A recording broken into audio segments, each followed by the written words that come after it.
This is geriatric nursing. Geriatric nursing का मतलब होता है कि जो ओल्ड एज पीपुल है, एल्डरली पीपुल है, उनके बारे में स्टडी करना, उनकी केयर कैसी की जाती है, इसके बारे में अपन स्टडी करेंगे। इसको बोलते हैं geriatric nursing.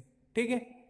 The childhood, adulthood, adult age, old age is different phase of life. मतलब चाइल्डहुड अपना बचपन, एडल्टहुड जो युवा पीढ़ी अपनी, ठीक है, एडल्ट है, ओल्ड एज ये क्या है, डिफरेंट फेज ऑफ लाइफ, अपने जो जीवन की है अलग अलग फेज है, अपना जीवन का अलग अलग काल है। ठीक है, जिसमें चाइल्डहुड हो गया, एडल्टहुड हो गया और ओल्डहुड हो गया। ठीक है, जैसे बच्चा बचपन होता है अपना, जब युवा होते हैं, युवावस्था होती है, और एक वृद्धावस्था होती है। ये तीन फेज है अपनी लाइफ की। ठीक है, अपने जीवन की तीन फेज है, इनसे हर इंसान को होके गुजरना पड़ता है। The skin, body, working capacity, thinking, digestion with phase.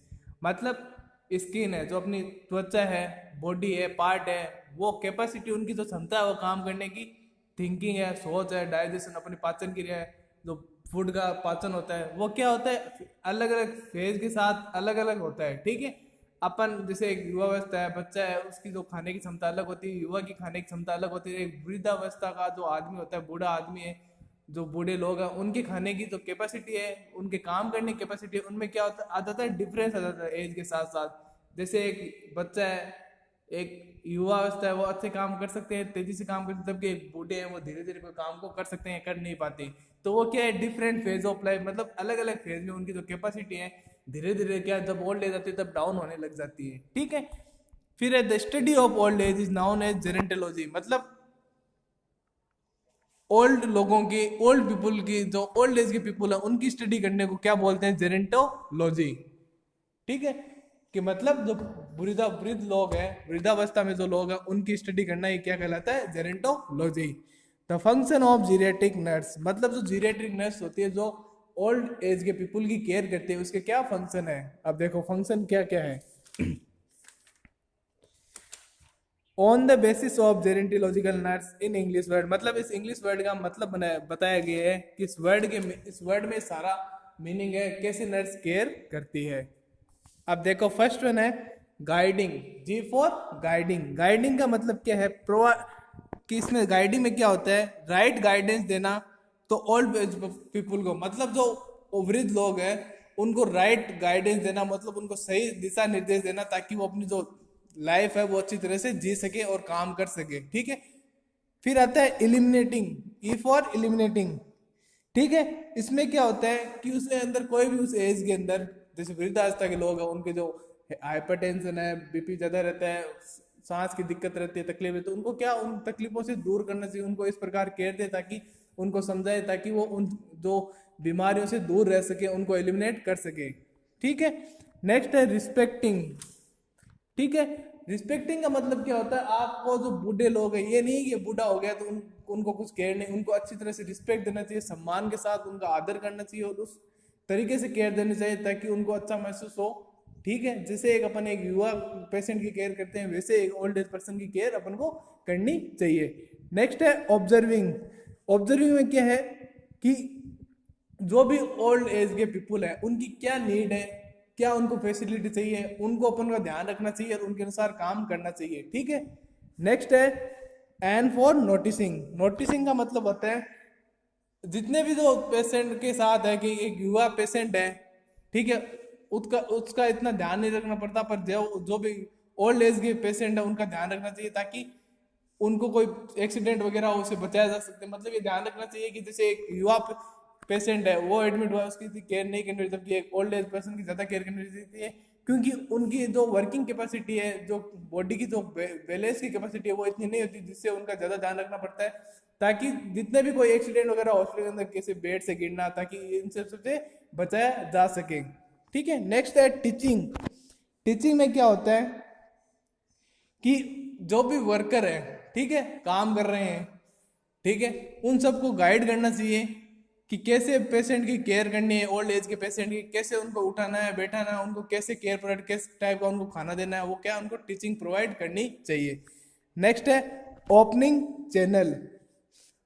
इसमें क्या होता है कि उनको ओपन करने चाहिए, कोई ऐसी फैसिलिटी प्रोवाइड करनी जिससे वो अपना डेवलपमेंट कर सके और अपने जो ओल्ड एज की लाइफ है उसको अच्छी तरह से जी सके। नेक्स्ट है एल मीन्स लिसनिंग, मतलब जो ओल्ड एज के पीपल है, ठीक है, उनकी जो भी प्रॉब्लम है उनको सुनना चाहिए कि उनकी क्या प्रॉब्लम है, उनकी जो नीड है उनको कंप्लीट करना चाहिए ताकि वो अच्छा फील कर सके कि हाँ कि मेरी ओल्ड एज में भी अच्छी केयर हो रही है। फिर है ओ का मीन्स होता है ऑफरिंग, ठीक है। इसमें क्या होता है कि उनकी जो भी आशा है, उनकी जो भी विशेष है, उनको ऑफर करना चाहिए कि वो काम वो करे, ठीक है। मतलब जैसे कोई इंसान की जो इच्छा है, विशेष है ओल्ड एज के अंदर, उनको पूरा करना चाहिए। नेक्स्ट है जी, जी मीन्स जेनेटिव। इसमें क्या होता है कि जो भी जेनेटिव का मीन्स है कि कोई न्यू प्रोग्राम है, उनके अंदर प्रोग्राम्स है जो ओल्ड एज के लिए चलाए जाते हैं, उनको उनमें ऐड करना चाहिए। नेक्स्ट है आई मीन्स इम्प्लीमेंटेशन। इम्प्लीमेंटेशन का मतलब होता है किसी चीज को लागू करना। ऐसी एक्टिविटीज है जो ओल्ड एज में कर सकते हैं, उन एक्टिविटीज में उनको सम्मिलित करना चाहिए और उनके लिए बनाई जानी चाहिए और उनको लागू करना चाहिए लोगों में, ताकि वो उन एक्टिविटीज में अपने शरीर की केयर कर सके, बॉडी की केयर कर सके। नेक्स्ट है कोऑर्डिनेशन।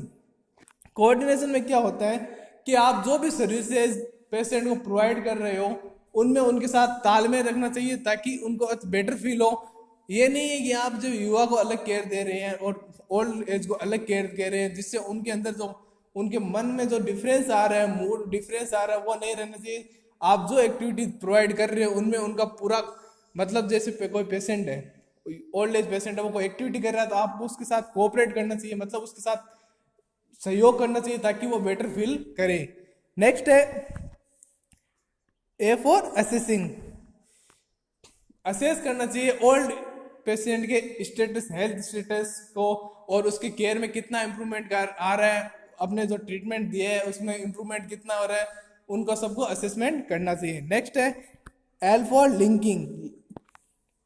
लिंकिंग मतलब होता है जो services according to patient care, उसकी नीड के अनुसार उनको सर्विसेज प्रोवाइड करना चाहिए, उनसे उनको लिंक करना चाहिए, जोड़ना चाहिए। फिर आता है न्यूट्रिंग। And for न्यूट्रिंग। न्यूट्रिंग में क्या होता है, फ्यूचर नर्स है वो नर्स की नर्सिंग केयर को ओल्ड एज के लिए इस प्रकार इंप्लीमेंट करती है ताकि उसका बेनिफिट ओल्ड एज के पीपल को मिल सके। नेक्स्ट है अंडरस्टैंडिंग। अंडरस्टैंडिंग का मतलब होता है समझना कि जो जो ओल्ड पीपल क्या बोल रहे हैं, ठीक है, क्यों बोल रहा है, किस लिए बोल रहा है, उसकी भावनाओं, उसकी जो फीलिंग है उसको समझना और उसके अकॉर्डिंग उनको समझाना और टीचिंग प्रोवाइड करना। नेक्स्ट है रिकॉग्नाइजिंग। रिकॉग्नाइजिंग का मीनिंग होता है कि रिकॉग्नाइज नॉर्मल, उनका जो स्पिरिचुअल है, जो उनका रिलीजियस में है, कास्ट है, उनको समझना चाहिए और उसके अनुसार उनको केयर प्रोवाइड करनी चाहिए। ये नहीं है कि आप किसी की जो फीलिंग है, उनके रिलीजियस जो मैटर है, उनको को अवॉइड करो, ठीक है, उनको ध्यान में रख के केयर करनी चाहिए। नेक्स्ट है सपोर्टिंग। पर्सन है, कोई सपोर्ट, पर्सन को सपोर्ट मेंटली और फिजिकली, जब वो केयर प्रोवाइड कर रहे हैं, कोई एक्टिविटी कर रहे हैं, उनको सपोर्ट करना चाहिए फिजिकली या मेंटली। फिजिकली वो अगर कुछ काम कर रहे हैं तो वो सही तरह से खड़े उठ नहीं पाते, तो उनको सपोर्ट करना चाहिए उनकी एक्टिविटी के अंदर, ठीक है। फिर है एजुकेटिंग। ई का मतलब एजुकेटिंग, उनको डेली हेल्थ एक्टिविटीज करने के लिए एजुकेट करना चाहिए। एक्सरसाइज में एक्सरसाइज जो वेल एंड गुड हो ओल्ड एज पीपल के लिए, वो ऐसी एक्सरसाइज उनको प्रोवाइड करना चाहिए।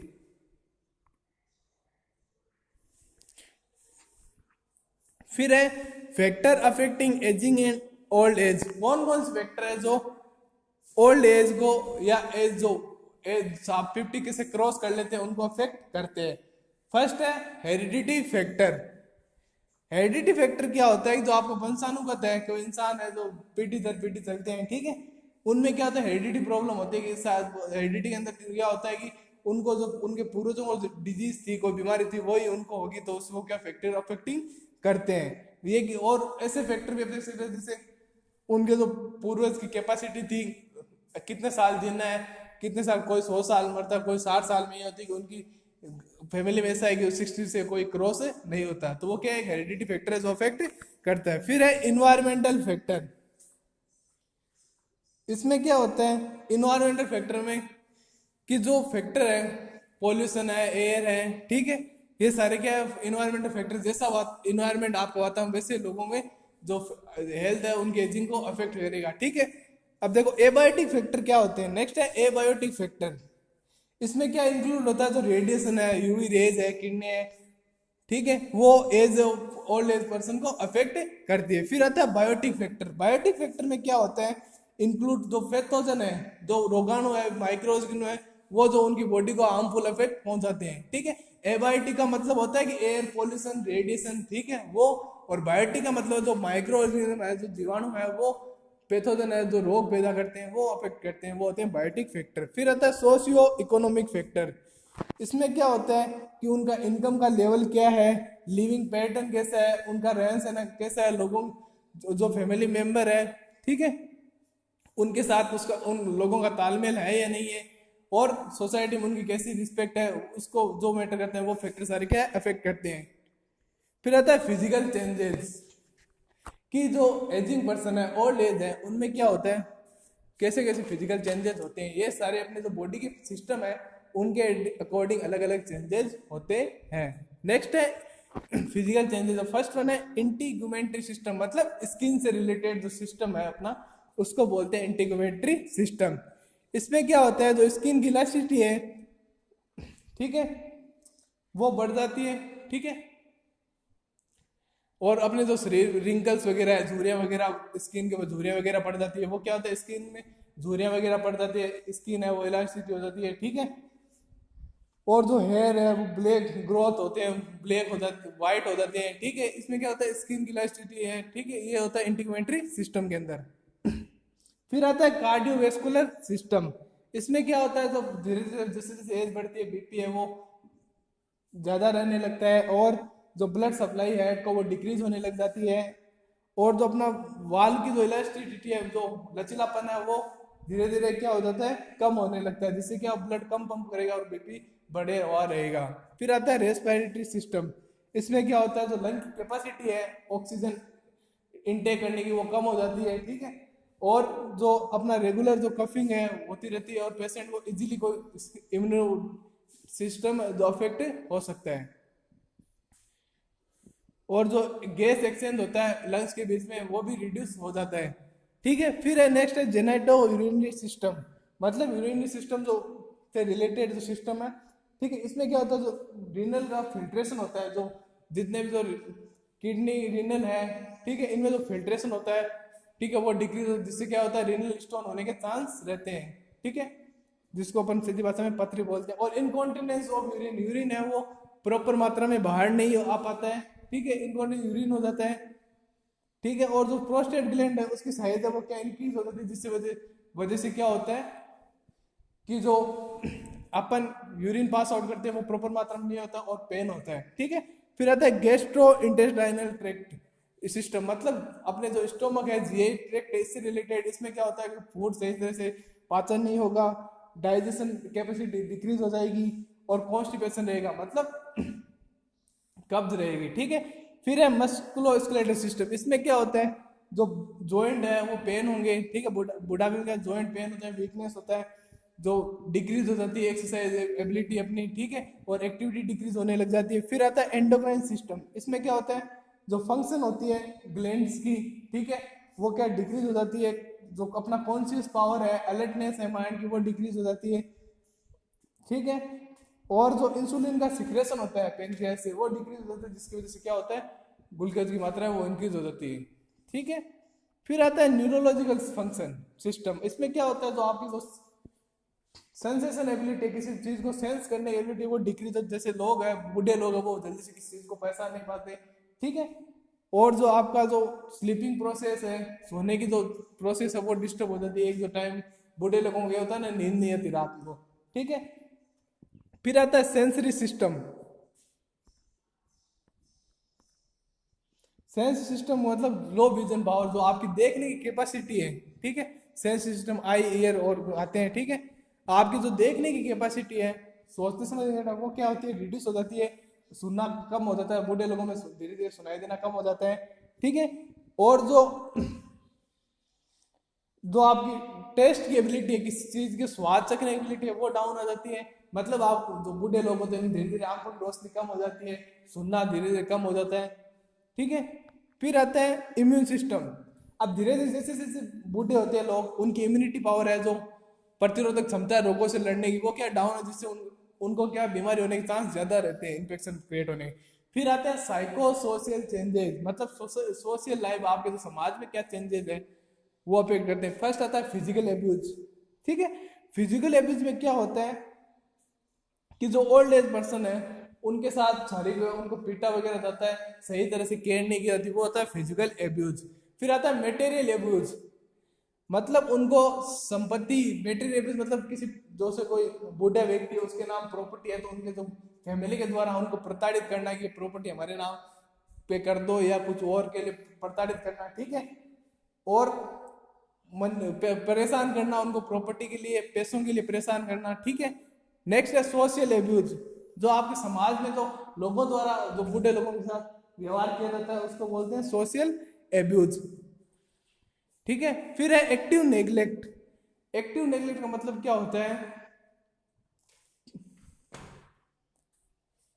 कि जो नॉट प्रॉपर पे अटेंशन, उनके साथ कोई प्रॉपर उनका ध्यान नहीं। एक्टिव नेग्लेक्ट का मतलब उनको कोई ध्यान नहीं दिया जाता, उनकी कोई केयर नहीं की जाती, उनको बोलते हैं एक्टिव नेग्लेक्ट। मतलब उनको प्रॉपर अटेंशन, उनकी बातों में ध्यान नहीं दिया, जैसे कि बूढ़े लोग कैसे कर रहे हैं उनकी बातों में कोई ध्यान नहीं दिया, उसको बोलते हैं एक्टिव नेग्लेक्ट। ये था आपका जीरियाट्रिक नर्सिंग।